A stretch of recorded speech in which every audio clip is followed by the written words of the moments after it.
What is the essence of Christianity? What I mean is, if we boil it down and reduce it to its bare essentials, what does it really mean? Well, Jesus once singled out a commandment. You shall love the Lord your God with all your heart, with all your soul, and with all your mind, as the great commandment. And all aspects of our service to the Lord, then, should be seen as expressions of our devotion to Him. Well, in the Gospels, we find recorded an encounter between Jesus and a young man that illustrates the principle. So I'd like to read Mark's account, and it's found in Mark chapter 10, beginning in verse 17. As he was setting out on a journey, a man ran up to him and knelt before him and asked him, "Good teacher, what shall I do to inherit eternal life?" And Jesus said to him, "Why do you call me good? No one is good except God alone. You know the commandments. Do not murder, do not commit adultery, do not steal, do not bear false witness, do not defraud, honor your father and mother." And he said to him, "Teacher, I have kept all these things from my youth up." Looking at him, Jesus felt a love for him and said to him, "One thing you lack. Go and sell all you possess and give to the poor, and you'll have treasure in heaven. And come, follow me." But at these words he was saddened, and he went away grieving, for he was one who owned much property. This encounter between Jesus and this young man, a rich young man, illustrates the principle that we are discussing today. And we see here that this young man approached Jesus with one of the most important questions that anyone could ask. "Good teacher, what must I do to inherit eternal life?" So this young man was looking for the right thing, and his question seems to reflect a desire to know what was needed for him to find heaven. He seems to manifest a proper attitude as one who is humble enough to seek help, someone who is willing to risk his reputation and his position as a ruler of the Jews. And he understood that there was something that he had to do in order to be saved. Most importantly, we see that he goes to the one that he regarded as the good teacher, as the one who would give him an infallibly right answer.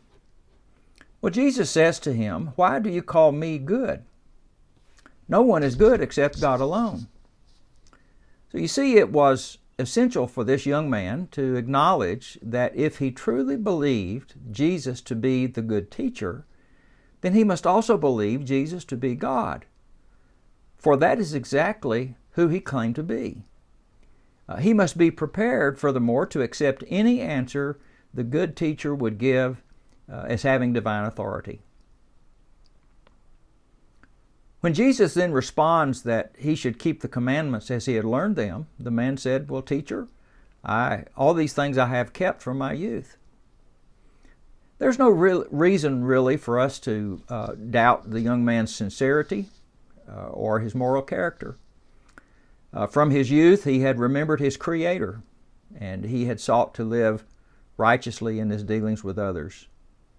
But Jesus already knew the man's mind and what troubled him.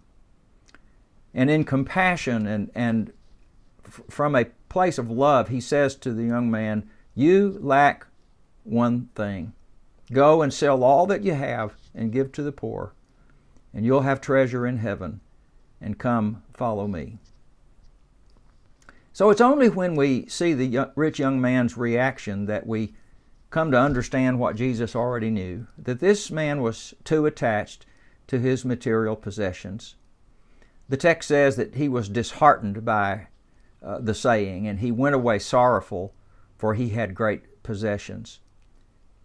To put it in other terms, this is not what he wanted to hear. His careful keeping of the commandments, however, meant nothing, because Jesus said he lacked one thing. In fact, he lacked the one thing that was most important, a wholehearted love for God. He may have done well with those commandments that Jesus named, but he had failed to keep the first commandment in the whole list, which was to have no other God but the one true God. This young man had made his wealth his God, and when he was confronted with it, he was unwilling to forsake that God. So a question for us is it possible that in our efforts to follow God's commandments, that we sometimes lose sight of the most fundamental thing that God expects of us? Do we sometimes allow even the blessings of this life, things that God has provided, to allow those things to cause us to value this life more than the life to come? Truly loving God means that we must give up anything that stands between us and our full allegiance to Him. And if we lack this one thing, we have missed the very essence of discipleship.